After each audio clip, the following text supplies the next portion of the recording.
Good afternoon, everyone. I'm Amherst Williams. I'm the Executive Director of the Connecticut League of History Organizations, and I want to welcome you to this afternoon's program, Assisting Remote Researchers with Sourcery. We have with us here today Emily Garfinkel, CLHO's Membership and Programs Manager, who's going to be helping me out with Q&A moderation and taking care of the recording and taking care of you all afterwards with a great follow-up email. But we have with us today as our special guests, Carly Warner-Hyde, who's a design technologist at UConn's Greenhouse Studios, and Tom Scheinfeld, who's the director of Greenhouse Studios and associate professor of digital humanities at UConn, as well as a trained historian of science like myself. Tom and I go way back. So we're excited to have these folks here with us today and to talk about what I think is going to be a really exciting opportunity for many of us as we think about how our historical organizations can serve, what is really a growing pool of researchers who want to access materials in our collections from afar. So without further ado, I'm going to hand things over to Carly, who is going to be leading our presentation today. She's got some slides and a demo for you and some opportunities for conversation within her presentation. And then we'll have ample time for Q&A with both Carly and Tom afterwards. So Carly, please take it away. Awesome. Thank you so much, Amherst. Thank you, Emily, for having us. We're really, really excited to be here with you all. As Amherst was saying, my name is Carly Warner-Hyde. I am a design technologist at Greenhouse Studios. I'm talking as I'm getting my slides set up and multitasking, so here we go. But I'm very excited to be here and chatting with you all a little bit about Sourcery, what we are, who we do, and to also get a chance to have a conversation with you all about some of your workflows, friction points, things that go really well. So that's kind of what we're going to be chatting about today. There will definitely be some time for both reactions, where I'll basically ask kind of for a show of hands. So if you're on screen and you want to give a hand, that's awesome. If you want to give a reaction, that's great. Or say hi in the chat or agree or disagree, whatever you would like to do, that's totally fine. So without further ado, so as I said, my name is Carly Warner-Hyde. We don't have to go through that again because we already did it. But I would like to tell you a little bit about where I work. So I work at Greenhouse Studios, which is a digital humanities incubation research studio housed at the University of Connecticut Library. And basically what we do is look to work with a multitude of collaborators across campus, across campuses, across disciplines, to publish and disseminate research and information in really engaging methods. And that could be in VR, AR, in animation, in podcasts, or in mobile web apps, such as Sourcery, which is one of our projects there. The Sourcery team is made up of course, myself and our development team, as well as testing partners. So we've been really intentional about the testing partners that we've really been working with and making sure that we're working both with small institutions, large institutions, private, public institutions, to really see what we can do with Sourcery and to make sure this is a tool that is effective across the board. And our PI team and testing partners, of course, reflects this target group of archivists and librarians, or who we are calling our fulfillers, and then our researchers. Before I keep going, I want to just clear up the term researcher as I say this. So we're using researcher as a overarching term that could be professionally trained researchers, that could be high school students, grad students, that could be folks just interested in kind of learning a little bit more about the area they live in, or if their family was in the area. So researchers here is a very broad general term. So before we kind of keep going and talking about Sourcery, I love to kind of just take a minute to get to know each other. This is kind of a show of hands, react in the chat, however you'd like to do it. First question, who here enjoys helping and guiding folks in their researching while sharing and preserving history? Excellent. It seems like you found a great niche then, and I'm glad you're here. That makes sense. 4 people, 5, love it. Got some hands, great. Awesome, 6, this is terrific. Loving it. Awesome. All right, next. Who here would say they wear multiple hats at their institution?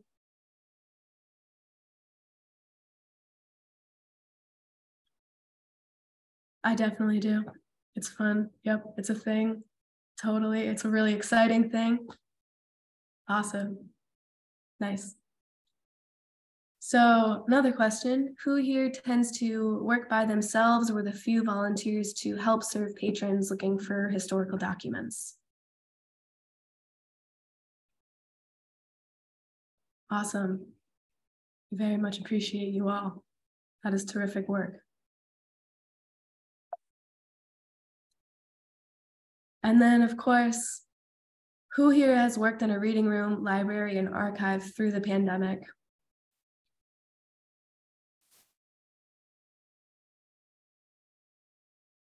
And a big round of applause to you all and to keeping that open and accessible and doing the good work. Very impressed. And now this is kind of leading us into more of a chat question. And if you would like to engage, please feel free and speak, or if you'd like to share this in the chat. But if anyone would like to, I would love to hear what has come to light over these past few years working with patrons in reading rooms, in libraries, over a pandemic.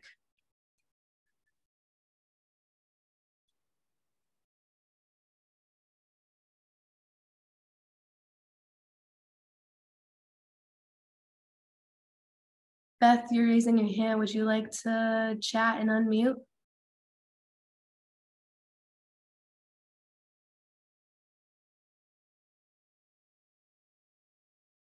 One thing I'll share in the chat was a need for increased digital access. Another thing, that's from Beth. Carol says people are really getting used to online access, so not as many folks through the door. That's really fascinating. Is anyone else resonating with either of those two things?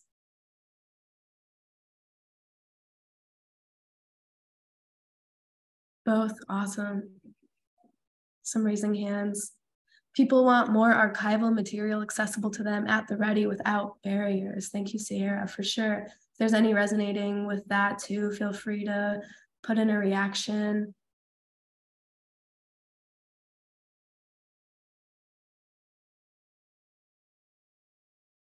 I'll give another couple seconds.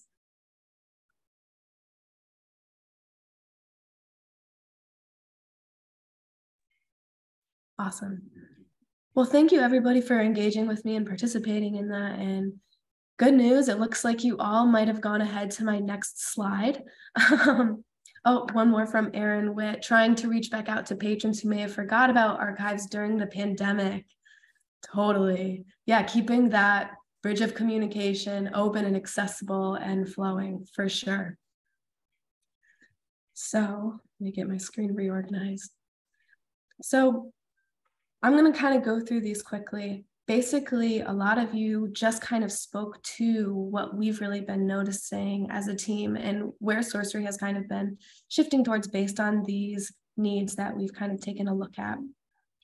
So one of the first needs is, because of this wonderful thing called the internet, because things are very readily accessible, that the pace of discovery has started to outpace the speed of high quality digitization. And what does that begin to mean? So first, there's a heavier workload on reference and digitization services staff, as there's this imbalance between needs such as labor and technology with a high quality scan workflow and the high volume of reference scan requests. And then we have digitization services that might be caught in the middle, both managing requests while also performing their job of high quality digital scans. And if you're someone who's wearing this hat and you're also working directly with patrons, also working right in the reading room, also making sure everything is organized, this becomes a really large juggle. The next is this importance of integrated in-person and online research and request workflows. So as we've increased the volume of folks who want scans remotely, as we mentioned in the chat, we have this major increase in the workload in trying to keep up with these things. So what I'll be talking about today is Sourcery as a tool for alleviating some of this workload, specifically for reference quality scans. The other thing that we want to talk about is that We're also working to help make visible the often invisible labor of archivists and librarians, especially as we move more towards this digital world where there's a lot more screen-to-screen interaction than face-to-face. And how do we make sure that both people on both sides of the computers are getting recognized and appreciated for what they're doing and the work that's happening? Then, of course, we have this importance of global accessibility to archival documents. So for folks, especially prior to the pandemic, if you didn't have the time or the financial means, it might have been really hard for you to get to a repository that was smaller, that didn't have a super robust staff that could just drop what they were doing and help you find something you needed.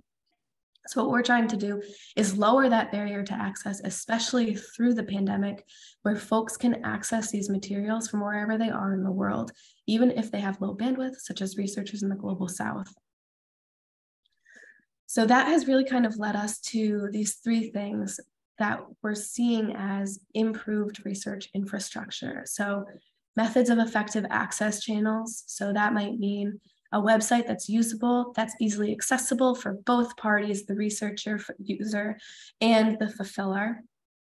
Access to currently undigitized materials that can be easily provided and asked for, and easier communication between repositories and researchers. So I haven't even told you about what the app has done yet. This is kind of just where we're coming from, what we've noticed, and where we're kind of making sure we're giving specific attention to so that we can help alleviate these things.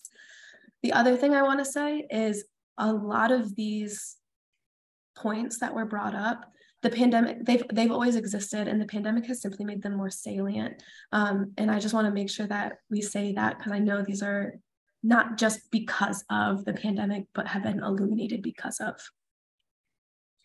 All right. Now, more question and answer, audience engagement, very exciting. So show of hands, for those of you who are fielding requests, I would love to know some of your most common methods for your patrons to request this information. So in-person requests in the reading room. If that's your most common, go ahead and give a hand to participants, raising hands. 3, cool. All right, next one. Written, snail mail, charming letter requests. My guess is probably not many, but I wanted to include it just in case. Next are over-the-phone call-ins from researchers looking for information. Nice, 4, 5, 6, great. Next would be email requests.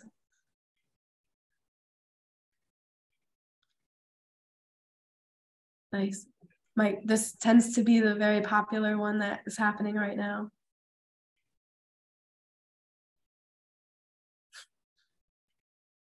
And finally, any web form requests where there's something on a homepage or a website that a researcher can access and fill out to request information about sex. Awesome. Great.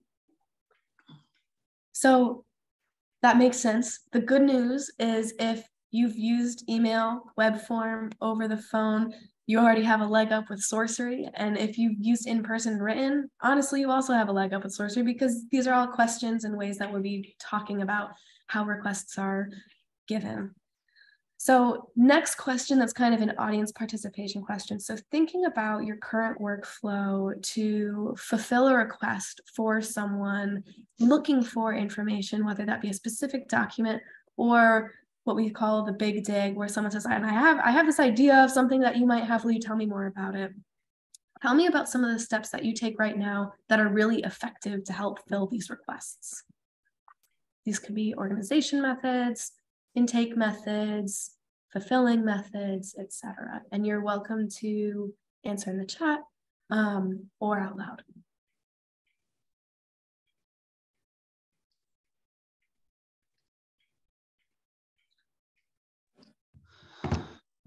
Sierra said having a point person to triage questions to staff.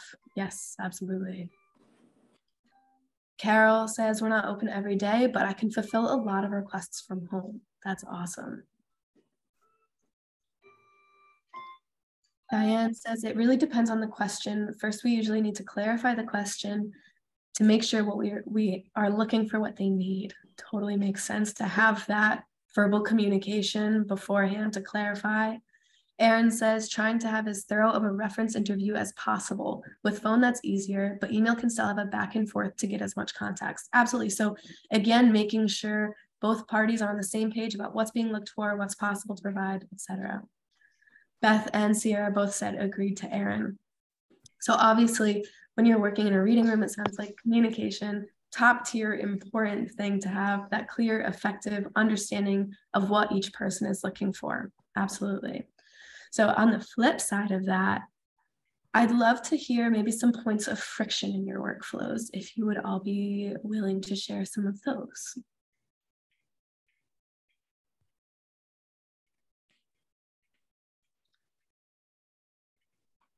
Carol, I think this might be for the really effective, but correct me if I'm wrong.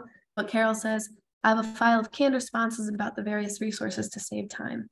Awesome. That's a great one. So Diane says in the points of friction, not hearing back from the researchers after asking a question, absolutely shouting into the void and waiting there. Erin says, sometimes another staff will have taken the request, but then I'm assigned to do research after the fact, so I can't ask to follow up. Totally. Too many ways to receive questions. Yes, fielding all of the ways that you can now be accessible due to our lovely internet. I'll give a couple more seconds and then I'll go ahead and move on. An undigitized catalog of info that requires one-on-one. Yeah, so more time to make sure that you can both be on the same page, again, with that communication for sure.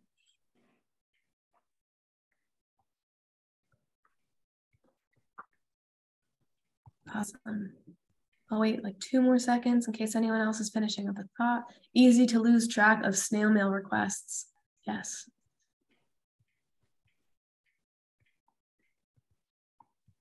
Researchers who are impatient with our work schedule, which is 3.5 days a week, and a small number who can answer requests. Absolutely. It's that whole remembering fulfillers are people that are not going to be there all the time. Patricia says, I can get help from that town historian and the historian at the Guilford Free Library, having our archives at one museum and the town library. For sure. And a lot of dittos and yeses and snaps on impatient researchers and matching the time of that. And it says, reminding them we aren't the internet, but people behind the request. Absolutely, totally. This is great. So thank you all for participating in that. It's really helpful on my end as a designer to hear some of those things, and really gratifying as well, because these are some of the things that we've really been thoughtful about, and hopefully you'll agree with as I get to show you the app, and things that our testing partners have also brought up to us as ways we want to make sure that as we're developing, we're taking these things into account. All right. So I'm going to jump into a little bit about Sourcery, and then hopefully some of the things that we were just talking about as friction points will begin to unfold, especially as we have a demo. So now I take my really big breath and just word everything about Sourcery. No, I'm just kidding. Here we go. So Sourcery is an open source, not-for-profit web app. It's accessible on any device connected to the internet. So let's break that down. Web app means you just have to type it into the search bar, so you don't have to download a native app on your phone, tablet, or any other mobile device. And as long as you are connected to the internet, you are able to use Sourcery. With the same login, you'd be able to be on your phone, on your tablet, on a laptop, or on a desktop. So Sourcery provides a requester with a single familiar platform to be able to request reference scans from participating institutions, and then provides the fulfillers and institutions with a streamlined reference scan and fulfillment workflow, optional payment processing services through Stripe if that's something you would like to engage with, and rich usage analytics.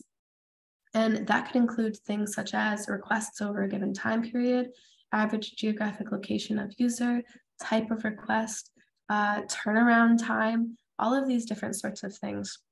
One of the reasons we're really excited about an analytics feature is, first of all, it's very hands-off on your end. You don't have to manually input anything. And then when it comes time to write reports or write grants, you'll be able to have these analytics right at your fingertips that you can pull from.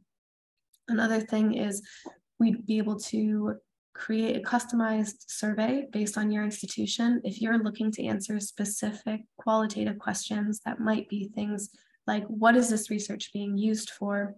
What was your experience like? Where are you coming from, etc.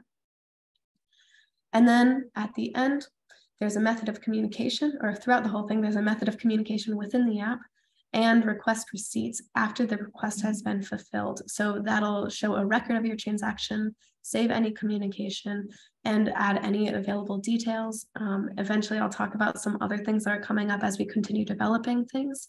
But we are looking at ways to, in this part, have integrations with apps and websites and services such as Tropy, Omeka, Islandora, and Fedora, as well as Archive Space, to kind of help that whole flow between the request, fulfill, and making it available if your institution would like to through another website such as Tropy, Omeka, Islandora, Fedora.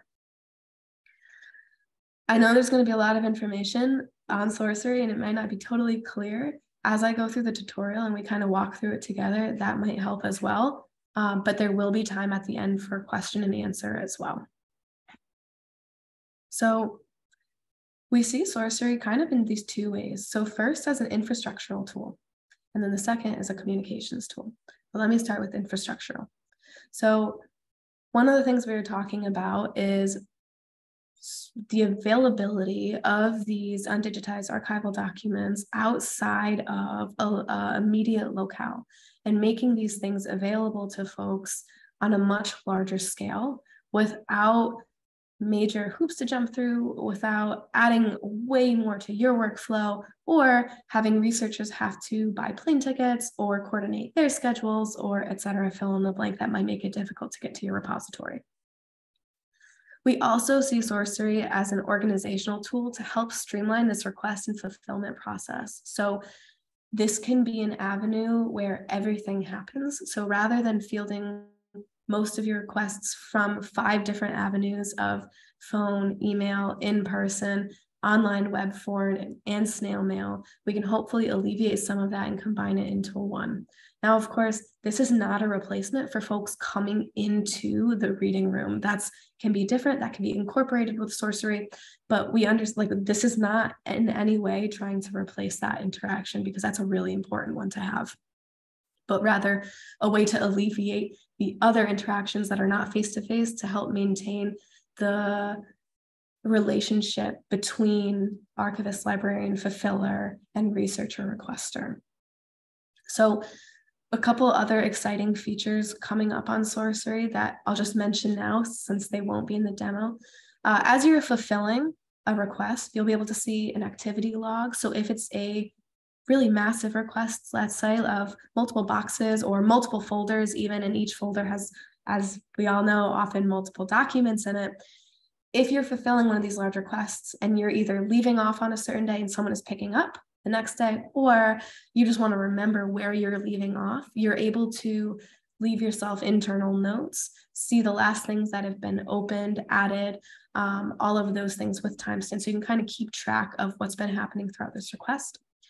And then the ability to add metadata to your files. So one of the ways, and once we go through the app, I'll kind of show you a little bit more, but you'll be able to add any extra information that you would like to add at a per object level. And then of course, the ability to export files to these integrated softwares like I was talking about earlier.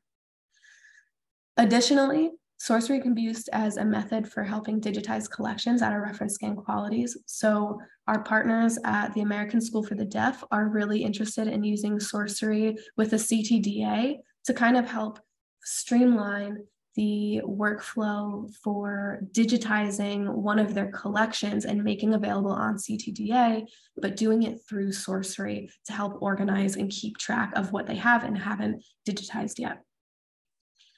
Like I said earlier, the ability to access data and analytics to use reports, grants, and more.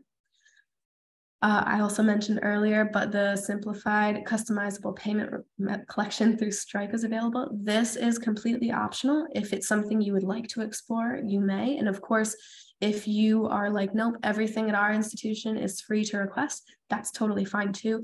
That's something that is entirely up to your institution, and Sourcery is hands-off on. We just provide the method of Stripe as the payment method. All right, so next, as a communication tool, and again, we will totally have moments to talk about questions and answers at the end, because I know, again, this is a lot of information happening. So in Sourcery, on the app, there's an in-app per request communication feature, which means any communication that happens get tied to a request shows up with that request. Instead of trying to organize emails, trying to organize phone calls, trying to organize notes, it's all right there per request rather than having multiple email threads and multiple phone calls. So hopefully that helps free up email inboxes and keeping track of all of those threads that happen, as well as all of our other important emails that all tend to come in at the same time. Sourcery does provide an email notification when a chat has been answered or asked. So if that does come up, you do get a notification of that through an email. We also hope that this helps reduce manual organization. So if you're fielding requests through multiple streams, you're hopefully not going to have a huge Excel spreadsheet where you're manually inputting request information, contact information, status of request, et cetera, et cetera, et cetera. In Sourcery, if something is already digitized and they may have had trouble finding it, or it's just not up yet, or it's on something like a Dropbox, you can share a direct link to a user, and then you'll be able to provide corrected citations or share additional citations. That's totally optional, but if someone was requesting something and they were looking on the big dig and you wanted to provide specific citations on that per object level, you're also able to do that. Again, very much up to you, not required. And then once the request has been complete, the message thread is saved and shared.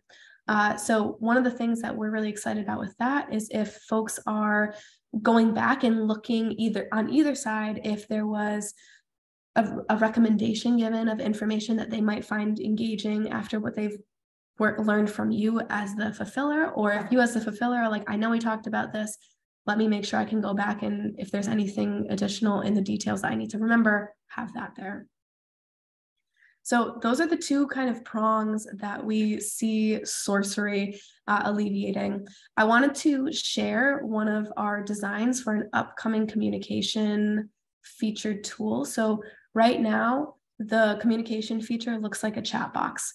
And one of the things we're really thoughtful about is the instant response expectation of a chat box interface. So right now, and you'll see in the app, we do have a disclaimer that says, hey, this is not a 24/7 chat box that's monitored by someone. This is monitored by real life people that will get back to you within their working hours. But as we move forward, we're kind of looking at this more sort of Slack-ish, email-ish, message-ish interface that both provides that level of professional interfacing and communication, so it doesn't feel instantaneous, while also making it accessible and conversational to both parties. So that's kind of our new chat interface. You'd be able to view the request number and the request details itself, and of course, you'd be able to see any messages that you currently have kind of all in one area. So I just wanted to share that before showing the app and the current messaging interface. All right, let me take you through Sourcery.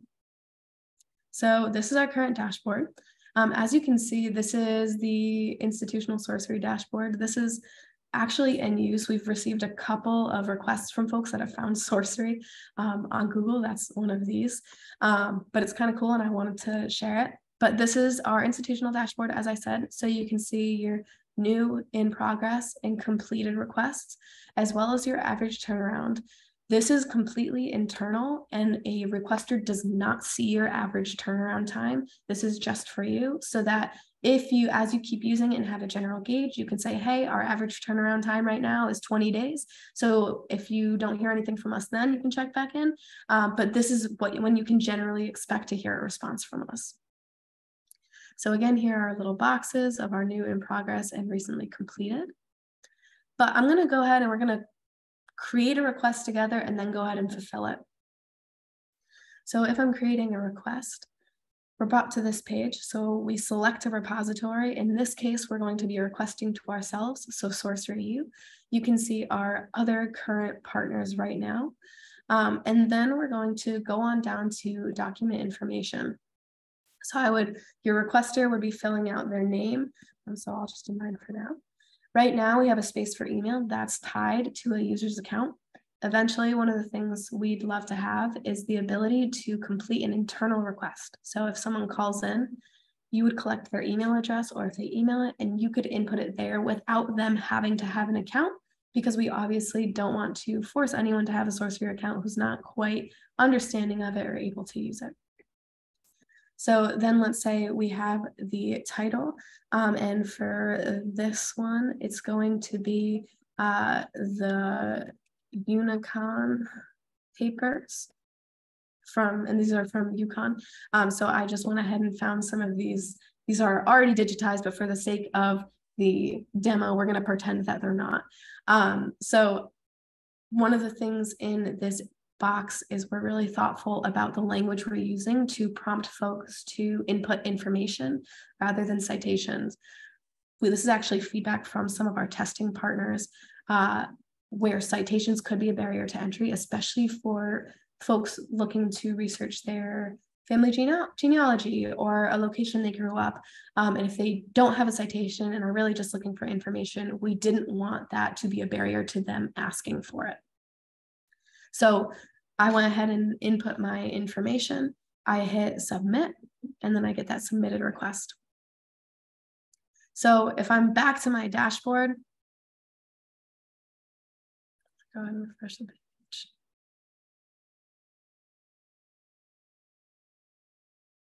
I think our developer might have just switched my account because he's developing right now, but that's okay. So if we're going ahead and looking, we're rolling, we're playing with it, it's all good. So here's my request and my request summary. I have my request options where I can edit, label, open chat, or cancel a request. So I believe, give me 1 second. I'm just going to stop my screen share and try to figure this out.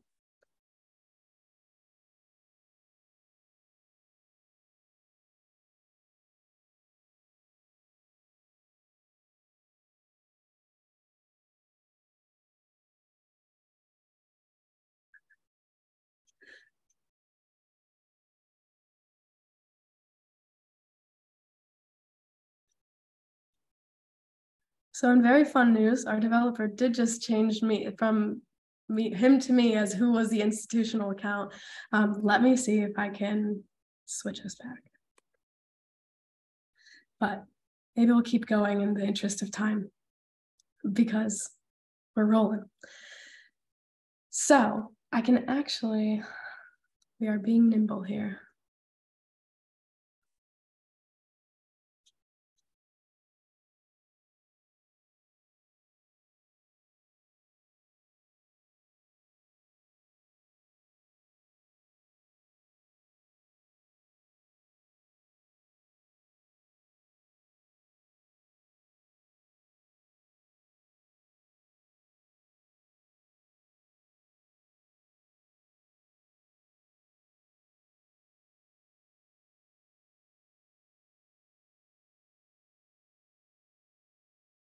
Okay. Good news, we have another account.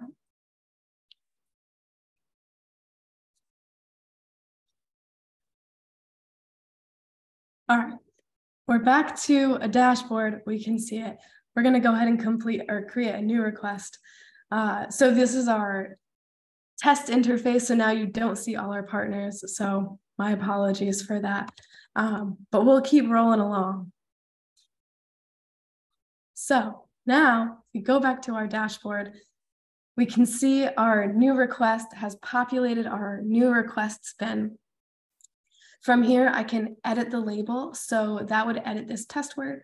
If you are assigning this to somebody else, or there's a name that makes more sense, you can edit the label right here. So I'm going to go ahead and change this to Unicon Papers, and we'll assign it to Carly right now. And if I click on it, I can see my request information and my internal activity log right here. So we can see that the request was created. The vendor edited the request by changing the name. And then here's where we are right now.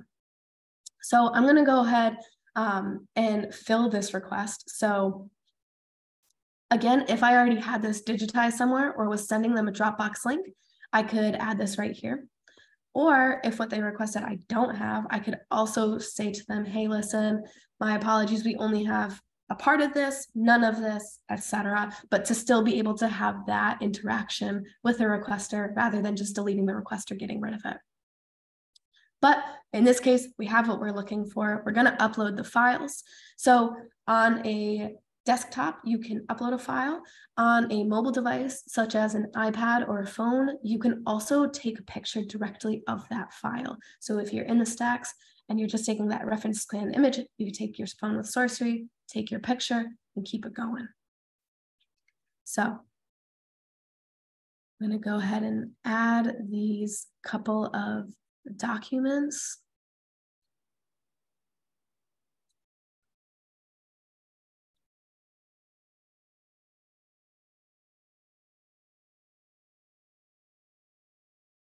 And you'll see that these kind of get a jumbled name.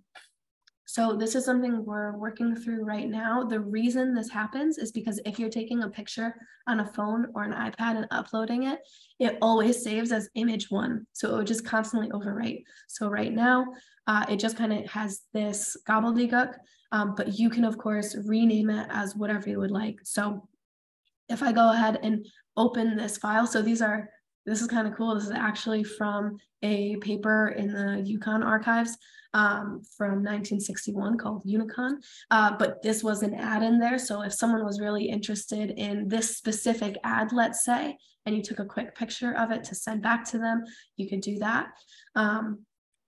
Specific ad, of course, you can be as specific as you would like to with the title, but we'll call it that for now. In the future, you would be able to add a per object citation if you would like to right here. And you can also see things such as file type, file size, and then in the future, again, additional metadata can be added on an optional basis. So go ahead and close out of that. You can see all of these. Again, I could rename them all. If I was actually fulfilling this, I would to have page 1, page 2, page 3, page 4, and any other information. But for the interest of time, because we are already running, we'll go with this. If I'd like to provide a corrected citation on the object as a whole, I can do that as well. So I get this little draft saved. Right now, I'll move it to in progress. So if I wasn't all done with it, I could do that, leave, and then come back and add anything else I needed to. But you can see the whole request. We're now in progress. I like it. I'm happy with it. I'm ready to send it to my requester. I would hit complete. I would get this last little ready to complete request. I would hit yes, and it would be sent off. So from there, you get this request receipt where you have any of the information. If you provided citations or message history, that would be there. Any notes, the activity log, and of course, the ability to download images. The last thing I'll show you really quickly, because we were kind of jammed out really quick with the different dashboard, is I'm just going to show you kind of what this chat interface looks like very quickly. So if we move this to in progress, which I can do right from here,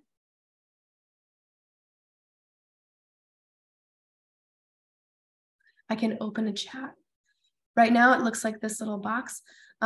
Because I am the requester and the fulfiller, I can't add the chat, but we do have this little disclaimer that says, remember, there are real hardworking people behind the scenes. This chat is not a 24/7 highly available chat, but rather a convenient channel for communication when fulfillment experts become available. So just to reiterate, we want to make sure that this is a communication feature that's respected and used without the expectation of instantaneous answering. So that is our whole of Sourcery. Thank you all for bearing with me as we totally had to kind of pivot dashboards. That is our demo. We're doing okay on time. Finally, just kind of looking forward on the horizon is to continue testing with our partners. Throughout the rest of this year, we'll be integrating with third-party applications. Again, that's Tropy, Omeka, Islandora, Fedora, Archive Space. Those are the ones we're really looking at right now. Launching the analytics tools and that improved communication feature I showed right before the demo. And then throughout 2023, we will be launching native Android and iOS apps. But again, the web app will still be very available if you don't want to use a regular app. Minimal computing versions, especially for folks with low bandwidth or low access to the internet, a hire researcher feature, and then piloting a peer-to-peer scanning service. And for the interest of time, we won't go too far into that, but I'd be happy to chat more about any of those things if any of that really resonates with folks. If you'd like to join us, please feel free to sign up with us or reach out to myself. That information is there and can be shared in the follow-up email that will be coming out after. We're on both Twitter, Instagram, and Facebook. And again, that's my direct email at the bottom there if anyone would like to chat more or discuss more, or if any questions arise after we conclude this chat. But thank you all for having me and presenting, and I would love to open up the floor for any question and answer. Great. Thank you so much, Carly. Masterfully done and masterfully handled. We've all been there, right? I'm going to stop your share Yes, so that we can get back into a Brady Bunch style situation here. And just want to open things up for a more general question and answer. So you can raise your hand or pop something in the chat. There haven't been any questions that have come through while you were presenting, presumably because people were paying rapt attention to everything you were doing. But, you know, and I also wanted to mention, and I'm hoping that we can follow up with this more, but I know that in our previous conversation, we talked about Connecticut collections and collective access as something that we might want to pilot some integration with. So I would love to follow up with you guys about getting Sourcery hooked up with Connecticut collections for our users who are using that for collections management. Yeah. So our first question comes from Beth. Hi, Beth. Nice to see you. How would digitized collections in the CTDA be available via Sourcery? How would the connector work? So it sounds like our first question is about the integrations that you're piloting and what that's looking like. Yeah, absolutely. Great question. So this is kind of that two-prong of both an import integration and an export integration that we're really exploring with the CTDA. So right now, if you already have things digitized through the CTDA and someone asks for it and you would like to share that with them, and you knew exactly where it was in your collection, you would go to the CTDA, find that object, copy the link in your browser, and send it in the link box. What we're looking at right now on the export side, so that's bringing in information and sending that for the request to fulfill it. The other export is if someone is requesting something that you don't have in the CTDA yet, but that's a great request, and you're like, I have been wanting to get this into the CTDA, is we're basically working with the CTDA to create an information structure that would be set up with your Sourcery account. So as you take a picture of an item or upload a scan, you would be able to say, check a box, that would be export to the CTDA, which would basically bring it through to the CTDA. And then once you're in your CTDA account, so it's a little bit external, you would go ahead and fill out the rest of your metadata, but it would already be there for you. So it would be one less step of having to upload the image, find it, and add things. It would be in a kind of a queue for you. I hope that answers that question. Carol, go ahead and unmute yourself. Hi. Hi, Carol. I was wondering on your statistics about the turnaround time. We have two distinctly different kinds of reference questions. One is done online, and I try to answer those within 24 to 48 hours. Then we have the longer research projects that can go a number of weeks. Yeah. Would there be a way to differentiate those and have stats on each one of them? So right now it's per request as it's open. However, because we're a tool that we want to make sure this is effective, it's something we could certainly chat about making available. But at the moment, no, it's just as the request in your boxes. That's the time period. Okay, turnaround.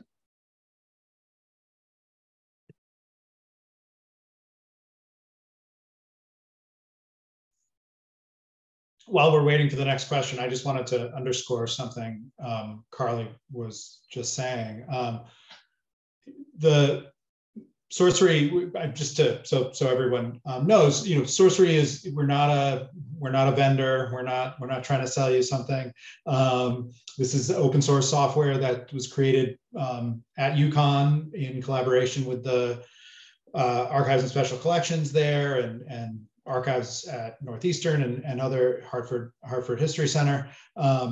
We're trying to build a tool that is, as Carly said, responsive to your needs. And so you can see that we're developing while we're out here trying to attract partners, but we're also developing in response to our partners' feedback. So we really want this to be a give and take so that you end up with something that you can really use, and that the researcher on the other end has something that they really find useful as well. So we're also working with communities of researchers, historians, local history buffs, other people, to make sure that other side responds to what they want. So this really is a community development effort. So those kinds of suggestions, Carol, like, well, we've got these two kinds of requests. That's something we will take under our hat. We will think about how that might be, how we might be able to implement a structure where you could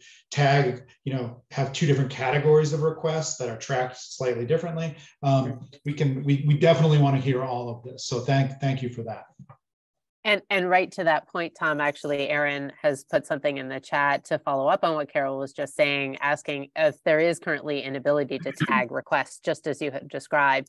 So ones that are, the quick turnaround ones could be differentiated from the longer term ones. Or if there were other categorization systems that people had internally, is there a system in place right now where you can tag requests in that way? So it's actually really interesting that this is a question asked, because it's something we actually talked about, and as one of our goals in the coming year is to be able to have these tags, not just in requests, but also in institutional searches where institutions can add tags for themselves. So this tagging feature is something we're really engaging with and exploring further and figuring out the best ways to implement that. Right now, as kind of our step one to being able to categorize some of these requests, because I think that's really important, whether it's categorizing or assigning, is to do that through that nicknaming feature where it's that internal blind nickname where only your institution is going to see it. So if you had specific language, or even we're typing out like certain codes for each, or certain tags for each request, that's a way to kind of triage it for right now. And then eventually we'll have that more elegant solution of being able to tag these requests. Great, thank you. Sierra, go ahead and ask your question. Hi, Carly and Tom. Thank you again so much for presenting this. A lot of the things that you're trying to alleviate really resonated with me, and workflows like trying to consolidate emails and that sort of thing. So this is really exciting. I had a two-part question. So the first was, I know that logins are not really a requirement for people to submit a question. So is it like a browse as a guest or enter a question as guest kind of feature using Sourcery? So right now there is a need for both parties to have an account so that you would be able to tie it. Eventually, one of the things we'd like to do is to have that browse as a guest or fulfill internally. So if someone was emailing you a request and you were working through Sourcery and wanted to fulfill through Sourcery, they would get an email that would say, your request has been fulfilled through Sourcery. Click this link to retrieve it. And that would allow them probably a download period without an account, but it would also invite them to create an account if this is something they're often or an institution they'd often be requesting from. Thank you. And then the second part was, can you just ask a question without having to fulfill, well, I guess you kind of show that in your demo. You don't necessarily have to upload digital images. You could just potentially just ask a question and then have it answered. Correct. So if someone was just kind of exploring or curious about some of your collections, they could absolutely create a request and just kind of start a conversation. I just thought of one thing that I might want to mention too, is you're seeing the desktop version of this that would appear on your laptop or on your desktop computer at your desk.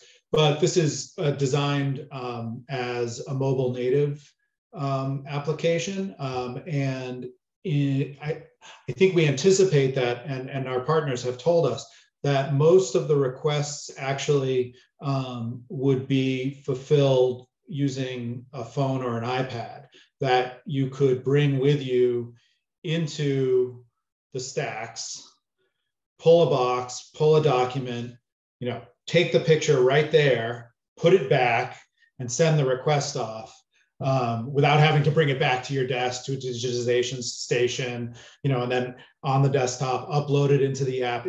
The app would load the camera on your iPad or your phone, and it could all be fulfilled right there. And that might help both with sort of streamlining the process, but also with allowing, for instance, volunteers to do some of this work and have it not land on your desk because you're the one with the scanner or with the account on Sourcery, that they would be able to do that themselves. So we saw it as a desktop application, but it really is ultimately intended as much of a mobile application as a desktop application.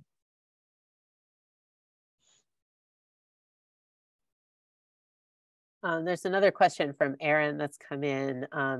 So once we fulfill a request, but the user has follow-up questions, is the request closed on their end once we fulfill, or can they reopen it and follow up? Basically, after the documents have been submitted, is there a way to sort of continue that conversation within that same thread?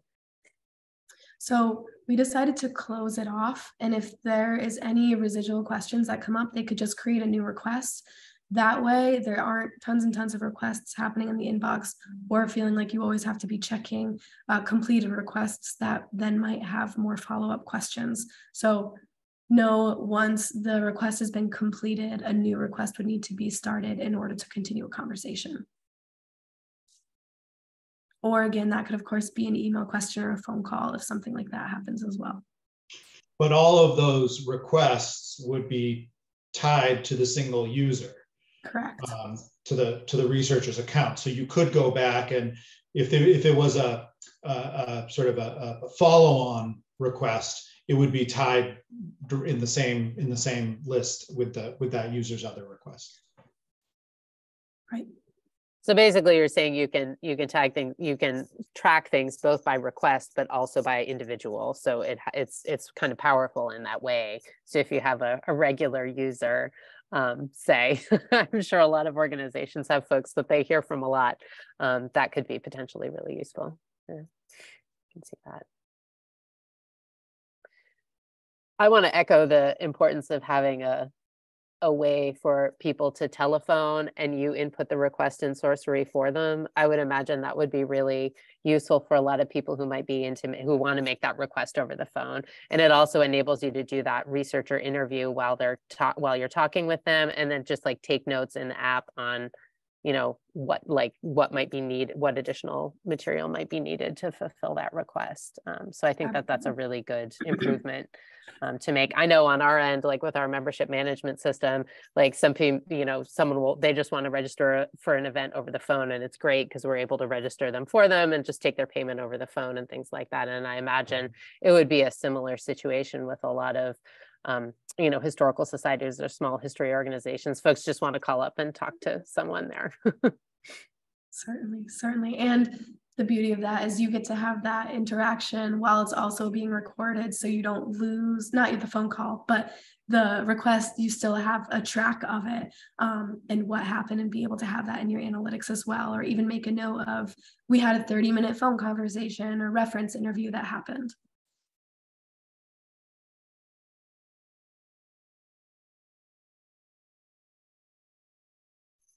So I know we only have a few minutes left. I wanted to just sort of get a sense from our folks at Sourcery here, what the next steps would be for an organization that might be interested in trying this out. Is there a sandbox that people can play around in if they want to like test it without committing, or is the next step to really kind of like create an account, play around? There's no real risk to doing that. Like what would you, if someone's interested and they want to like try it out and kick the tires, like what would they need to do next?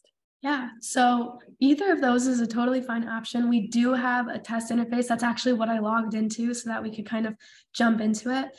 If you're like, let's do this, I'm game to try it out, all you have to do is reach out to me, and we can make sure that we get you set up with a link, but it's a very simple sign-on process. And of course, we're happy to help and answer any questions as folks come on and begin using Sourcery. Yeah, we're also happy to work with you if there's places on your website where in your online finding aid or on the request section of your website or on the form, help provide code and other things that we can get Sourcery integrated with your current workflow. So we're really still at the stage of working sort of hand in glove with partners. We're not just sort of saying, hey, go sign up and you're on your own. Where we want to work with each of our partners and know our partners during this sort of initial testing period, so that we get everything right before we release it to all comers, so that we know that we've got the things in place that they'll need to be supportive and be successful using this software when it comes time. So yes, so please do reach out directly to Carly.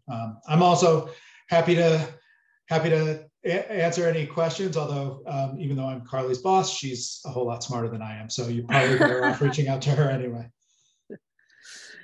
And we'll make sure, Carly, that your contact info is in the follow-up email that goes out to everybody. I don't know if you want to pop it in the chat or any other, like if there's a link to, the test interface or anything else that people might want, if you want to pop that in the chat, we'll send the chat along as well to everyone when Emily sends her follow-up email. But yeah, make sure if there's any follow-up stuff, like next steps for folks if they want to learn more. It sounds like it's really just get in touch with you right now. But, we'll be happy to share those out and make sure that people can follow up as they want to. Awesome. Well, I want to thank you both so much for this fascinating presentation. It's been really great to hear more and to see Sourcery in action. Carly, masterfully done and very gracefully handled in the midst of live changes to your system. Oh my goodness, right? Tom, it's always great to see you. And thank you, Emily, for handling the recording and everything. And thanks to all of you for your excellent questions and feedback and input. I know that the folks at Greenhouse Studios are really interested in making this a program that works for all of its different kinds of users. And I think that CLHO's constituency represents a really important segment of potential users of Sourcery. So that's why we did this program. We wanted to make this connection between what we think is a really useful tool and a user base that could really help improve it and make it better. I really encourage you to reach out to Carly, learn more, and see if this is something that might help you out at your organization and help rationalize some things a little bit and help you do your work more efficiently. Thank you so much to both of you, Tom and Carly, and thanks to all of you for being here. We'll see you at our next CLHO program.